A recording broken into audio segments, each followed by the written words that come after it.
오늘 마가복음 1장 1절부터 8절까지 말씀을 같이 보았습니다. 복음에 대한 이야기인데요. 복음이라는 게 뭐냐면 기쁜 소식이에요. 복음이라는 게요. 그럼 여기 있는 이 복음이라는 얘기를 이렇게 볼 때 마가복음 1장을 가만히 보면 여기에 이제 인용 구절이 있어요. 여기 마가복음 1장을 이렇게 쓰면서 인용 구절이 있다고요. 여기 보면 어디 인용 구절이 나와요. 여기에 그 표시가 되어 있고 밑에 성경 구절이 써 있어요. 성경을 보면 밑에 성경 구절 어디 써 있어요? 뭐뭐 써 있어요? 말라기서 써 있고 그죠? 그리고 이사야서 써 있죠. 그러니까 마가복음 1장은 뭐하고 같이 봐야 된다는 거예요. 그러니까 말라기 3장하고 이사야 40장을 같이 봐야 된다는 얘기예요. 그렇죠? 그러니까 말라기 3장하고 이사야 40장이 거기 내용 이제 구약에 나와 있는 그 내용을 아는 이제 사람이 요거 마가복음 1장을 쓴 거예요. 그러니까 말라기 3장하고 이사야 40장의 내용이 무엇인지 그때 당시에는 사람들은 몰라도 마가복음 1장을 보면서 이 말이 뭐에 대한 이야기다라는 걸 알겠어요. 예수님에 대한 이야기다라는 것을 복음에 대한 이야기구나라는 걸 말라기 3장하고 이사야 40장이 복음을 설명하는 얘기구나라는 것을 알아야 되겠죠. 그죠? 연결되어 있는 얘기니까. 그죠? 같은 그 내용을 여기다가 이제 인용한 내용이거든요. 복음이다 그러면은 뭐를 복음이라고 그래요, 여러분? 복음. 좋은 소식, 복된 소식, 복된 소리, 복음, 기쁜 소리 이런 얘기거든요. 복음이라는 게. 그런데 이 복음이라는 거를 성경에서 복음은 이런 거야 라고 이렇게 표현해 준 내용이 있는데요. 고린도전서 15장입니다. 고린도전서 15장 1절부터 4절 말씀입니다. 고린도전서 15장 1절부터 4절을 보면 이렇게 되어 있어요. 형제들아, 내가 너희에게 전한 복음을 너희에게 알게 하노니 이는 너희가 받은 것이요 또 그 가운데 선 것이라. 복음은 이런 거다라고 이야기했어요. 너희가 만일 내가 전한 그 말을 굳게 지키고 헛되이 믿지 아니하였으면 그로 말미암아 구원을 받을 거다. 이렇게 되어 있습니다. 복음을 잘 믿으면 구원받는다. 그런 말이에요. 자, 3절에 보니까 내가 받은 것을 먼저 너희에게 전하였노니 이는 성경대로 그리스도께서 우리 죄를 위하여 죽으시고, 그러니까 죽음이 먼저 나오는 거예요. 죽으시고 4절 장사 지낸 바 되셨다가 성경대로 사흘 만에 다시 살아나사. 이렇게 되어 있죠. 그러니까 예수의 죽으심과 예수의 부활이 복음이다.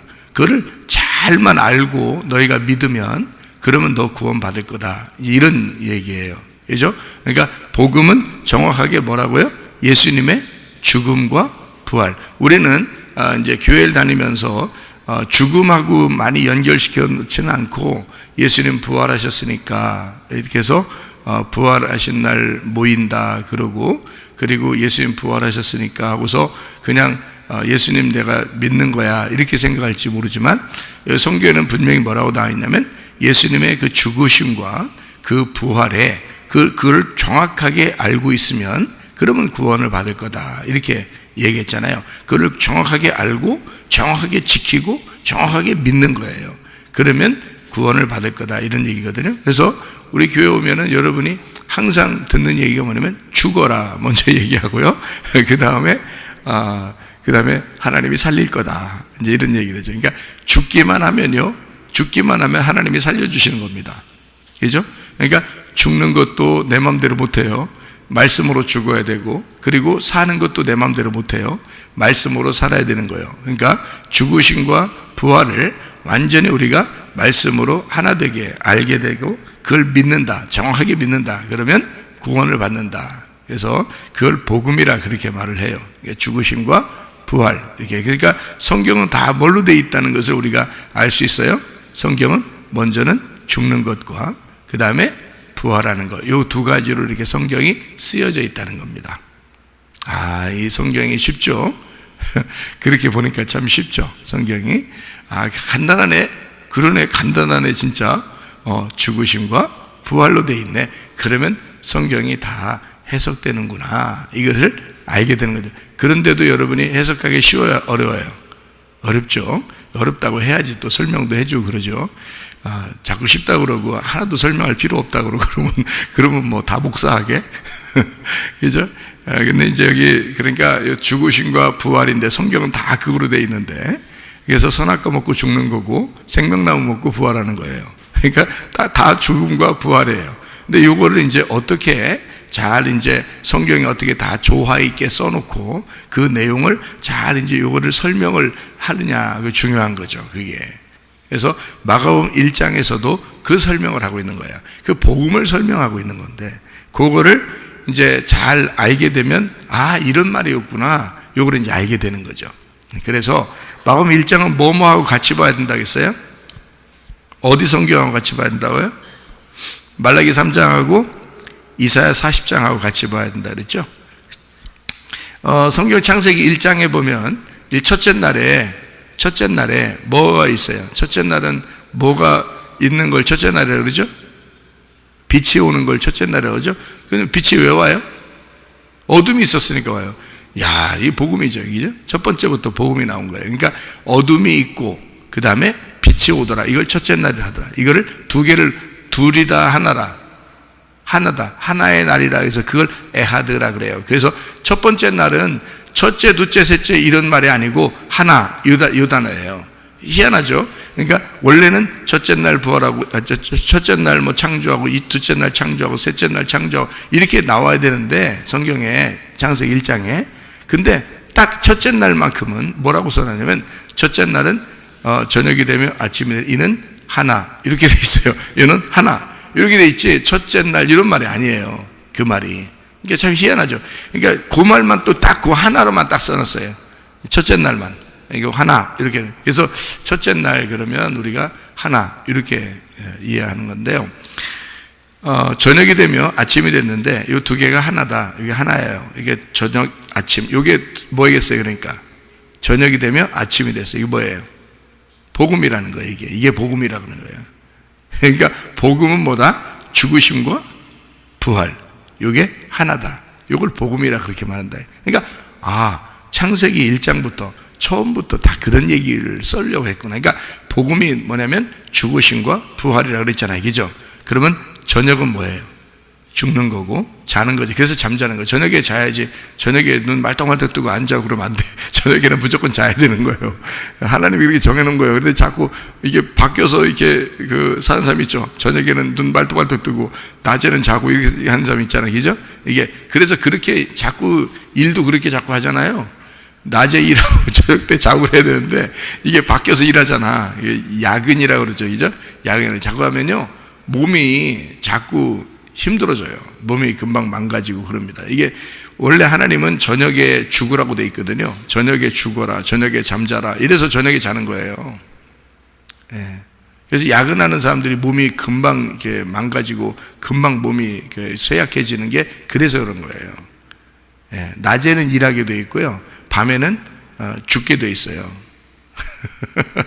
그러니까 밤에 죽고 아침에 부활하는 겁니다. 그래서 자다가 일어나면 부활하는 거예요, 그게. 그러니까 그거를 뭐라고 했냐면 성경에서는 복음이라 그렇게 말한 거예요. 예수의 죽으심과 예수의 부활이다. 요거를 나타내기 위해서 저녁과 아침이 있는 거예요. 그러니까 어둠과 빛도 똑같겠죠, 그죠? 어둠과 빛도 똑같겠죠. 그래서 어둠은 죄, 죽음, 사망이고 이 빛은 부활, 아침, 요걸 말하는 거예요. 그러니까 그래서 어둠과 빛 이렇게 말하는 거예요. 이걸 복음이라. 이게 두 개가 하나라도 빠지면 안 돼요. 그런 복음이 안 돼. 그러니까 성경의 복음은 반드시 죽음이 와야 돼. 그리고 반드시 부활이 나타나야 되고. 그래서 반드시 어둠이 먼저 와야 되고 그 다음에 반드시 빛이 와야 돼. 그래서 소경이 예수님의 복음을 잘 증거하는 그 교재란 말이에요. 그 소경이요. 그래서 예수님은 소경을 보면서 뭐라 그래? 얘는 죽었다 이 말이에요. 얘는 죽었다. 그래서 죽었다고 설명하려고 소경을 자꾸 고쳐주는 거예요. 왜냐면 얘는 죽었단 말이에요. 그러니까 예수님은 뭐예요? 살았다 그러잖아. 예수님은 살았다. 얘는 죽었다. 그러니까 소경은 죽었다. 예수님은 살았다. 두 개가 합해지면 뭐야? 복음이잖아. 이게 두 개가 합해지면 복음이란 말이에요. 그래서 소경을 갖다가 눈 뜨게 해주면서 그게 얘가 소경이었는데 얘가 눈을 떴어. 그러니까 이게 얘가 뭐야? 소경이었고 얘가 눈을 떴으니까 얘가 하나잖아. 하나. 소경도 얘고 눈 뜬 것도 얘야. 그죠? 그래서 이게 하나잖아. 그래서 어둠과 빛이 한 사람에게 있잖아. 그거를 복음이라 그런다. 그래서 예수님은 자기가 이 땅에 내가 죽으러 왔고 나는 부활할 것이다. 그래서 두 개가 내 안에 같이 있다. 내 안에 하나가 있다. 이걸 하나 된다. 그래서 그걸 소경으로 설명을 하려고 하는 거예요. 소경으로 복음을 설명하려고 한다. 그러니까 소경 눈 뜨게 하는 건 뭐 당연한 거죠. 예수님이 지나가다가 소경 눈 뜨게 하는 건 당연한 거다. 그러니까 성경의 복음을 가장 잘 설명하는 부분이 바로 그 부분이니까 예수님은 소경만 나타났다면 다 눈 고쳐주는 거예요. 소경이 눈 뜨게 해주세요. 그럼 다 고쳐줘요. 그건 뭐 하나도 예수님이 나중에 해줄게. 나 부활하고 난 다음에 너 기다려. 나중에 내가 성령 보내서 해줄게. 이런 말 하나도 안 해요. 무조건 소경만 나타났다. 소경이 눈 고쳐주세요 하면 무조건 다 고쳐줘요. 성경에. 하나도 안 빼놓고요. 왜냐하면 소경은 예수님을 그 복음을 설명하는 가장 중요한 모습이란 말이에요. 그래서 이 세상의 모든 사람들을 뭐라고 그래? 너희들은 소경이야. 그거를 이 소경이 보여주는 거란 말이에요. 너희들은 다 소경이야. 그 말은 뭐야? 너희들은 다 죄인이야. 너희들은 다 죽었어. 그 얘기를 이 소경이 보여주잖아. 그래서 내가 온 거야. 예수님이 그러잖아요. 그죠? 내가 그래서 온 거야. 그러면은 그게 복음을 완전히 설명하는 모습이잖아요. 그래서 예수님은 소경을 다 고쳐줄 수밖에 없다. 그 말이에요. 그래서 저녁과 아침이 있는 거예요. 어둠과 빛이 있는 거야. 소경이 눈 감고 있다가 소경이 눈 뜨는 거예요. 그게 완전한 복음이라는 겁니다. 자, 창세기 1장도 그렇게 되어 있네요. 그죠? 창세기 1장도 그렇게 되어 있네. 복음으로 되어 있네. 맞죠? 복음이 뭐라고요? 죽음과 부활이라고. 예수의 죽음과 부활 이렇게 되어 있네. 그러니까 말라기서 3장을 한번 여러분이 보면 말라기 3장하고 이사야 40장 같이 보라겠죠. 그죠? 말라기 3장을 보면 뭐라고 나오는 얘기가 냐면요. 말라기 3장에 1절부터 3절까지 말씀 보면 이런 말씀이 있어요. 만군의 여호와가 이르노라. 보라, 내가 내 사자를 보내리니 그가 내 앞에서 길을 준비할 것이요 또 너희가 구하는 바 주가 갑자기 그의 성전에 임하시리니 곧 너희가 사모하는 바 언약의 사자가 임하실 것이라. 그가 임하시는 날을 누가 능히 당하며 그가 나타나는 때에 누가 능히 서리요. 그는 금을 연단하는 자의 불과 표백하는 자의 잿물과 같을 것이라. 그가 은을 연단하여 깨끗하게 하는 자 같이 앉아서 레위 자손을 깨끗하게 하되 금, 은같이 그들을 연단하리니 그들이 공의로운 제물을 나 여호와께 바칠 것이라. 그렇게 이야기했거든요. 여기에 3장 1절에 내가 내 사자를 보낸다 할 때 그 사자가 침례 요한이에요. 여기 그래서 마가복음 1장에 설명했죠. 그다음에 구하는 바, 너희가 구하는 바 주님이 나타난다. 그거는 예수님을 얘기하는 거고요. 그 예수님이 언약의 사자라는 거예요. 그러니까 마가복음 1장에서 내 사자를 보낸다 할 때 그 보내는 사자는 침례 요한을 말하는 거고, 그 다음에 그 사자가 바라는 자가 있어요. 그러니까 기대하고 그 언약으로 오시는 사자가 있는데 그가 예수님이란 말이에요. 그래서 이 침례 요한은 예수님을 기대하고 기다리는 사람이고요. 그렇게 연결을 해놨단 말이에요. 마가복음 1장에서. 그러면 여기서 이제 연결해 놓은 거를 이사야 40장을 한번 보면 또 이해가 돼요. 이사야 40장을. 이사야 40장이 이제 그 말을 다 연결시켜 주거든요. 그래서 이사야 40장에 1절부터 11절까지 말씀을 보면 다 이제 요게 설명이 되고 있거든요. 3절에 보면 이런 말씀이 있어요. 마가복음 1장하고 똑같은 얘기죠. 외치는 자의 소리여, 너희는 광야에서 여호와의 길을 예비하라. 사막에서 우리의 하나님의 대로를 평탄하게 하라. 골짜기마다 도두어지며 산마다 언덕마다 낮아지며 고르지 아니한 곳이 평탄하게 되며 험한 곳이 평지가 된다. 이거 다 무너뜨려 버린다는 뜻이에요. 다 평평하게 만든다. 여호와의 영광이 나타나고 모든 육체가 그것을 함께 보리라. 이는 여호와의 입의 말씀이니라. 6절을 보면 이렇게 되어 있습니다. 말하는 자의 소리여 이르되 외치라. 대답하되 내가 무엇이라 외치리까 하니 이르되 모든 육체는 풀이요 그의 모든 아름다움은 들의 꽃과 같으니 풀은 마르고 꽃은 시듬은 여호와의 기운이 그 위에 불미라. 이 백성은 실로 풀이로다. 풀은 마르고 꽃은 시드나 우리 하나님의 말씀은 영원히 서리라 하라. 이렇게 이야기했거든요. 여기서 여호와의 소리가 나타나요. 여호와의 소리가. 근데 뭐라고 소리가 나타나요? 풀은 마르고 꽃은 시든대요. 그러니까 풀은 마르고 꽃은 시드나 뭐가 영원하고 그래요? 여호와의 말씀이 영원하다 그랬는데 거기 그 기운이 있다 그랬어요. 그러니까 풀은 마르고 꽃은 시드는데 그 부는 그 기운이 있단 말이에요. 그 기운은 그 기운이 이렇게 있는데 그 기운이라는 게 기운이 그 위에 불어서 여호와의 기운이 분다는 게 그 기운이라는 게 뭐냐면요. 사람이 기운 난다 이런 말 그런 말이 아니고 성령을 말합니다. 기운이라는 말이 이게 성령이라는 단어예요. 그러니까 성령이 분다는 거예요. 그러니까 성령이 오면은 이 풀은 마르고 꽃은 시들어. 다시 말하면 모든 육체가 풀이니까 그거 다 태워버린다는 말입니다. 그게 성령이 오시면 그렇게 된다는 거예요. 요 말이에요. 그러니까 성령이 오시면 모든 육체가 다 불에 태워진다. 그거예요. 성령이 오시면. 자, 그러면 왜 이거를 같이 마가복음 1장하고 같이 보라고 했냐면 마가복음 1장에서도 뭐라고 써 있냐면은 이렇게 돼요. 나는 너희에게 물로 침례를 주거니와 그는 너희에게 성령으로 침례를 줄 것이다. 이렇게 돼 있잖아요.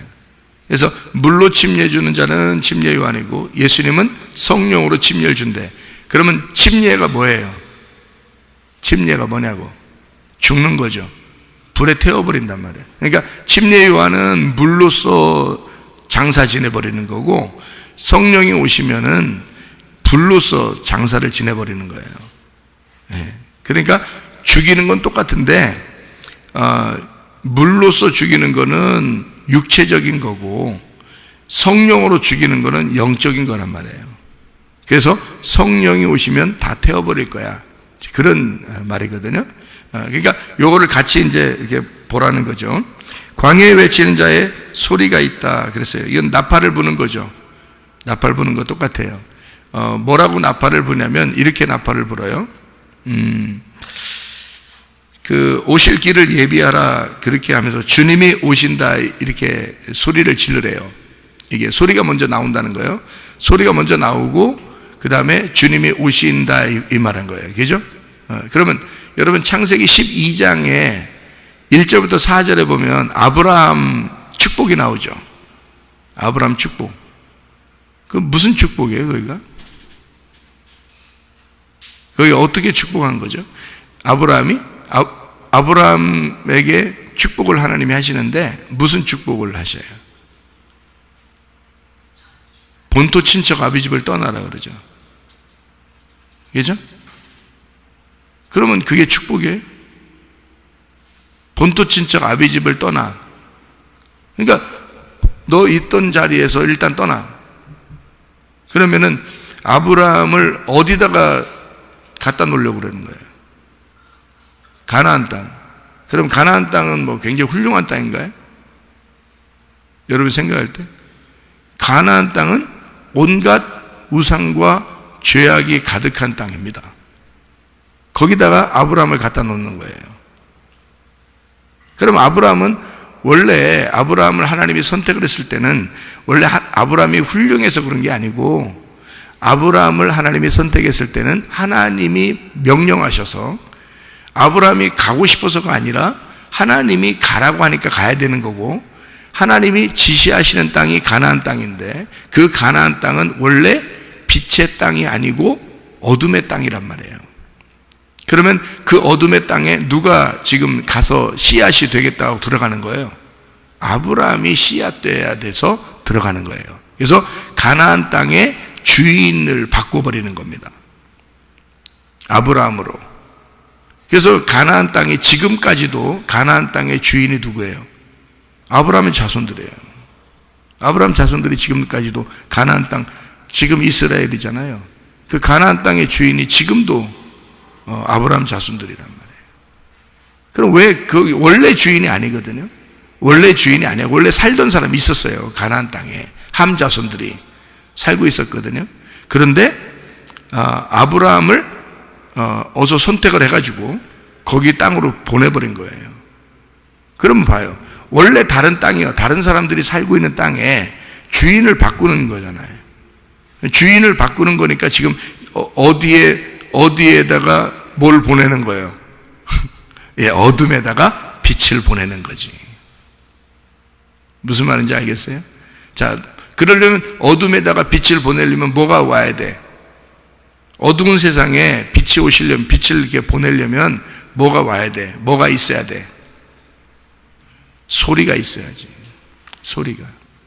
여러분 어두운 세상, 여러분 땅이라는, 여러분 마음이라는 어두운 땅에 빛이 임하려면 뭐가 먼저 와야 돼? 소리가 와야지. 그래서 이렇게 소리 지르는 거 아니요, 이렇게. 광야에 외치는 자의 소리가 그래서 먼저 나오는 거예요. 광야에 외치는 자의 소리가 먼저 소리가 와야 어두운 땅에 빛이 임하는 거라고. 소리가 먼저 임하는 거예요. 여호와의 말씀이 먼저 임해서 아브라함을 가나안 땅이라는 어둠에다 집어넣어 버리는 거예요. 주인을 바꾸기 위해서. 여러분 안에 빛이 어떻게 들어가요? 무슨 수로? 여러분이라는 어두운 땅에 빛이 무슨 수로 들어가냐고, 여러분에게. 말씀이 와야 들어가는 거예요. 말씀이 여러분에게 빛을 던지는 거예요. 그래서 어두운 땅에 여러분 어둠에다가 빛을 던지면 어둠이 깨지는 거예요. 여러분 속에 있는 어둠이. 여러분 속에 있는 풀과 육체라는 그 육체라는 풀이 풀과 꽃이 다 시들어버리고 말라버리고 파괴가 돼버리고 타버린단 말이에요. 그 불덩어리가 들어가야, 하나님의 말씀이라는 불덩어리가 소리를 통해 들어가면 여러분이라는 육체, 그게 태워지는 거라고. 그 풀과 꽃이 태워지고 마르고 시들어버린다고. 여러분께. 그러니까 여러분의 명예, 여러분의 자존심, 여러분의 교만, 그게 다 풀과 꽃이야. 한때 있는 영원한 건 아니고 한때 그냥 잠깐 피었다가 지는 풀과 꽃이라고. 여러분 육체의 삶은 그거를 자기가 뭐 대단한 것처럼 막 이렇게 주장하고 그렇게 살잖아요. 그거 하나님이 다 마르게 하고 태워버린다는 거야. 뭐가 오면 여호와의 소리가 임하면. 그래서 침례 요한이 먼저 와서 그 소리를 내는 거예요. 광야에 외치는 자의 소리를 내는 거야. 그러면 여기 최삼무엘 목사는 뭐 하는 사람이요? 광야에 외치는 자의 소리인 거예요. 그러면 침례 요한이 광야에 외치는 자의 소리를 다 지르다가 죽었어, 안 죽었어? 영원히 살았어요, 죽었어요? 죽었어요. 최삼무엘 목사는 영원히 살아, 언젠간 죽어. 언젠간 죽어. 그러니까 침례 요한이나 최삼무엘 목사나 뭐 도찐 개찐이지 뭐. 그러니까 여러분이 생각할 때 침례 요한은 대단한 것 같아요. 뭐 인간 중에서는 그렇게 훌륭한 사람이 없다고 예수님도 칭찬했어요. 뭐 오라 그래요. 그럼 침례 요한 오라 그래요. 응? 나 제껴버리고 오라 그래요. 올 수 있나? 그 시대에는 그 침례 요한이 그 일을 하는 거예요. 여러분에게는 최삼무엘 목사가 그 일을 하고 있는 거고. 여러분이 뭔 침례 요한 굉장히 훌륭하다고 그러고 봤어? 얼마나 훌륭한지 봤냐고. 보지도 못했으면서 뭘 이렇게 훌륭했는데요, 뭐 제사장면 목사님은 아무것도 아닌 것 같아요. 그러면 가라고. 걸리 그 침례 요한대로 가라고. 요단강 가서 거기서 기다려봐야 오나 그 침례 요한이.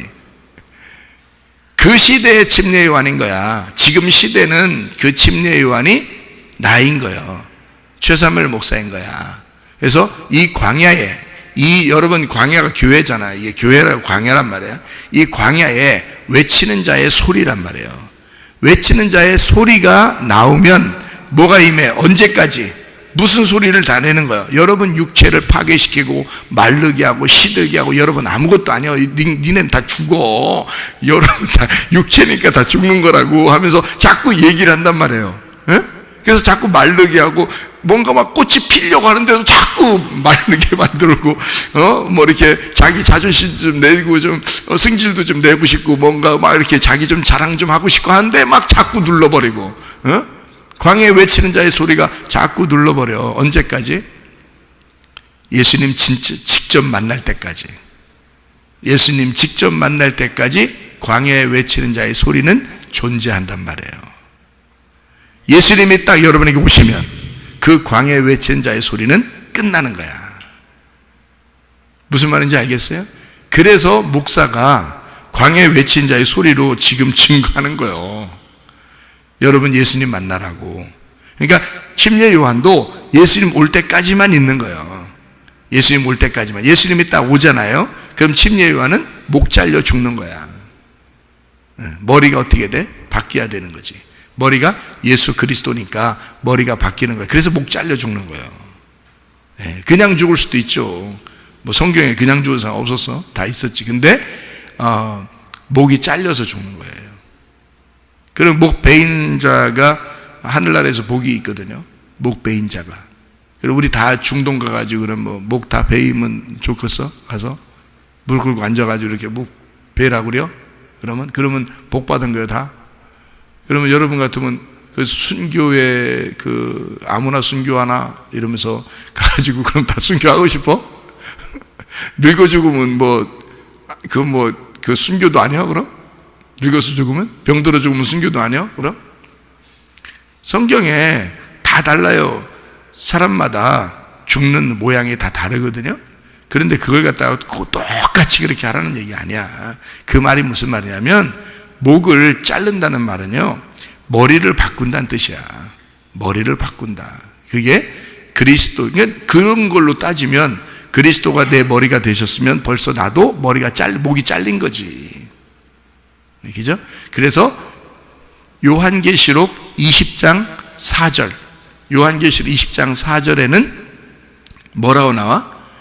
목이 잘린 자들, 그리고 우상을 숭배하지 않은 자들, 이런 사람들이 살아서 1000년 동안 왕노릇할 것이다. 이렇게 나오는 게 요한계시록 20장 4절이에요. 왜 거기 목이 잘린 사람만 거기서 왕노릇해? 그게 왜 그러냐면 머리 바뀐 사람들이 그 말이에요. 그래서 성경을 이제 오해하면은 자꾸 이게 순교한 사람은 1등, 그래서 하늘나라 가면 1등 되고, 그냥 늙어 죽은 사람은 꼴등 되고, 이게 뭐예요 이게? 그게 성경이요? 생각해 보시라고. 그렇게 하는 게 아니에요. 성경은 영적인 책이에요. 그래서 이게 우리 인간들이 보는 그런 내용으로 이해해서는 안 되고 영적으로 이해를 해야 된단 말이에요. 그러니까 머리가 잘렸어. 침례 요한도 머리가 잘렸어. 참 희한하죠, 그죠? 왜냐면 머리가 온 거야. 예수님이라는 머리가 왔기 때문에 침례 요한의 머리가 잘리고 머리가 바뀌는 거예요. 그러면 머리가 바뀌면 이제 침례 요한은 죽은 거요, 살은 거요? 살아있죠. 어떻게 살아있어요? 예수님이 머리가 되셔서 살아있는 거지. 그러면 이제 침례 요한이 계속 소리를 내서 증거했는데, 예수님이 오시면 누가 이제 소리를 내는 거예요? 예수님이 소리를 낸다는 뜻이지.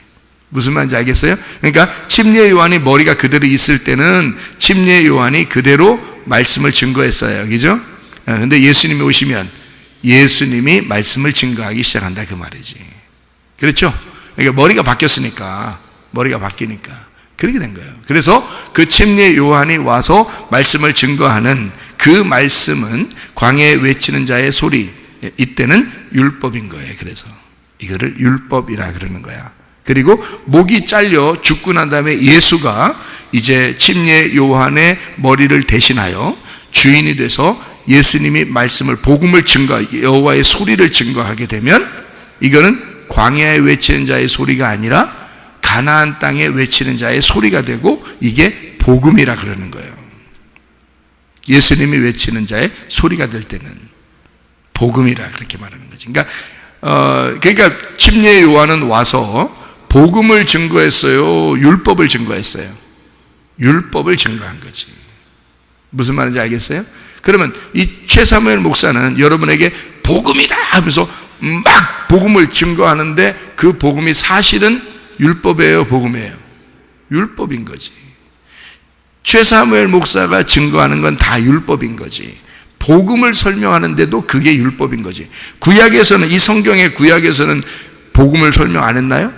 첫째 날부터 창세기 1장부터 복음을 설명하는데, 그런데 그 복음을 설명하는데 그 다 모든 것이 다 예수님 올 때까지, 여러분에게 예수님이 도착하기 전까지는 다 율법이 되어버린단 말이죠. 무슨 말인지 알겠어요? 그런데 그게 예수님이 여러분에게 도착하는 순간 이게 다 복음으로 바뀌어. 그래서 최사무엘 목사가 머리가 잘린 상태로 예수가 증거하는 것이 되는 거예요. 그래서 그 사람들에게는.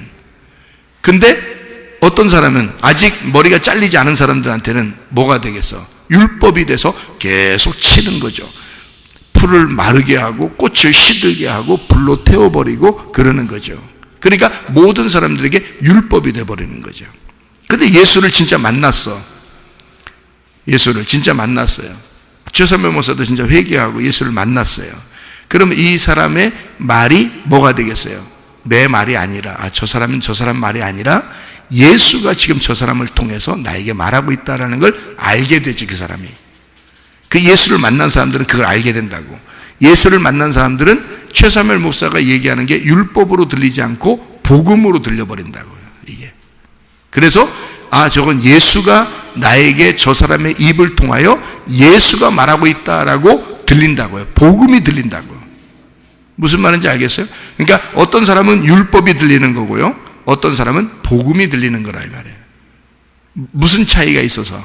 목이 잘리지 않았느냐, 목이 잘렸느냐, 그것 때문에. 그래서 목이 잘리면 주인이 바뀐 거예요. 머리가 바뀐 거라고. 뭐 때문에 예수님이 이 땅에 오셨다고? 자기 몸 만나려고 오셨다고. 뭐가? 머리가. 창세기 1장 1절에 태초에 그 시작이, 그 머리가 이 세상을 창조했다는 거지.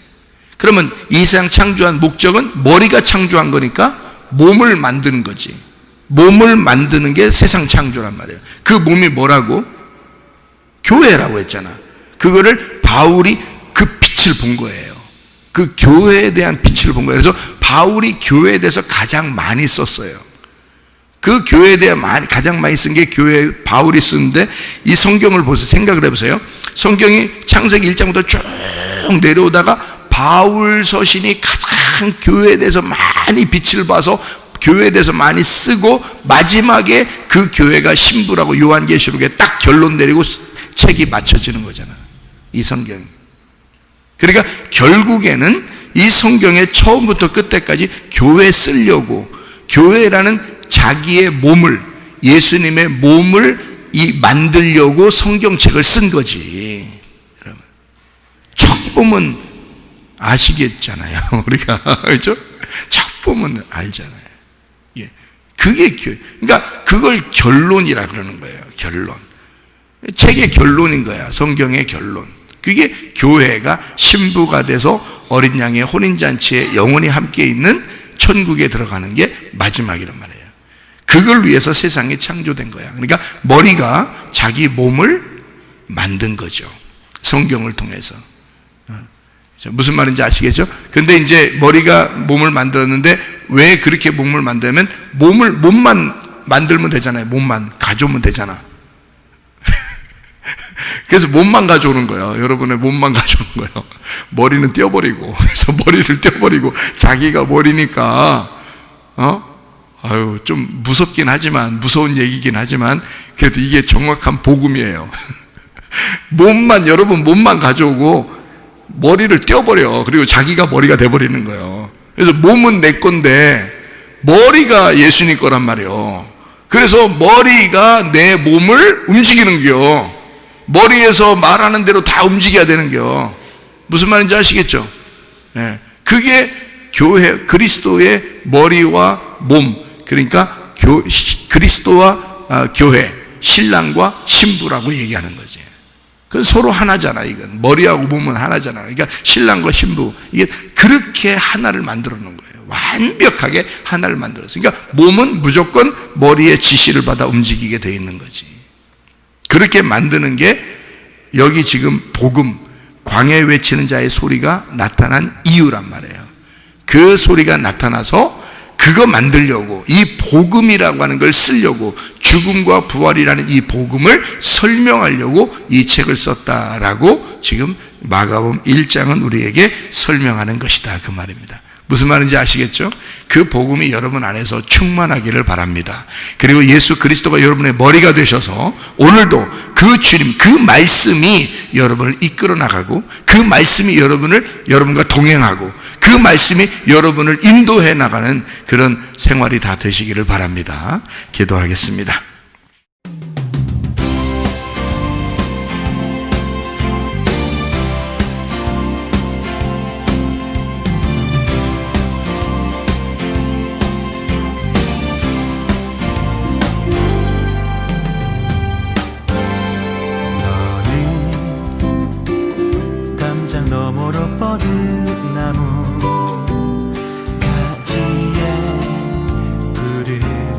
열매처럼 하나님의 귀한 축복이 삶에 가득히 넘쳐날 거야. 너는 어떤 시련이 와도 능히 이겨내 발이 있어. 전능하신 하나님께서 너와 언제나 함께 하시니. 너는 하나님의 사랑, 아름다운 하나님의 사랑. 나는 널 위해 내 길을 축복할 거야. 너는 하나님의 선물, 사랑스러운 하나님의 열매, 주의 품에 꽃피는 나무가 되어줘.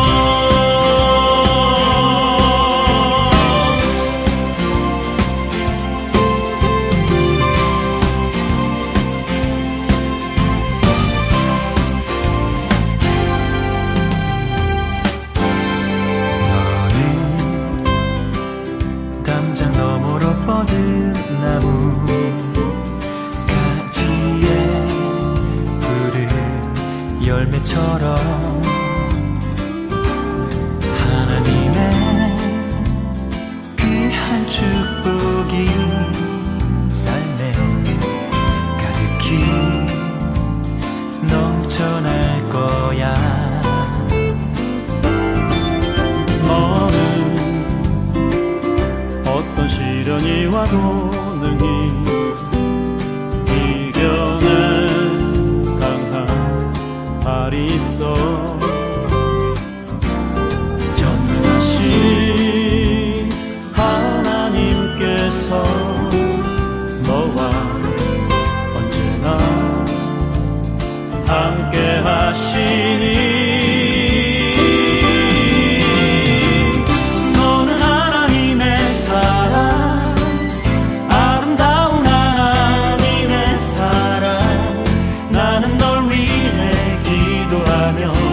내 길을 축복할 거야. 너는 하나님의 선물, 사랑스러운 하나님의 열매, 주의 품에 꽃 피우는 나무가 되어줘.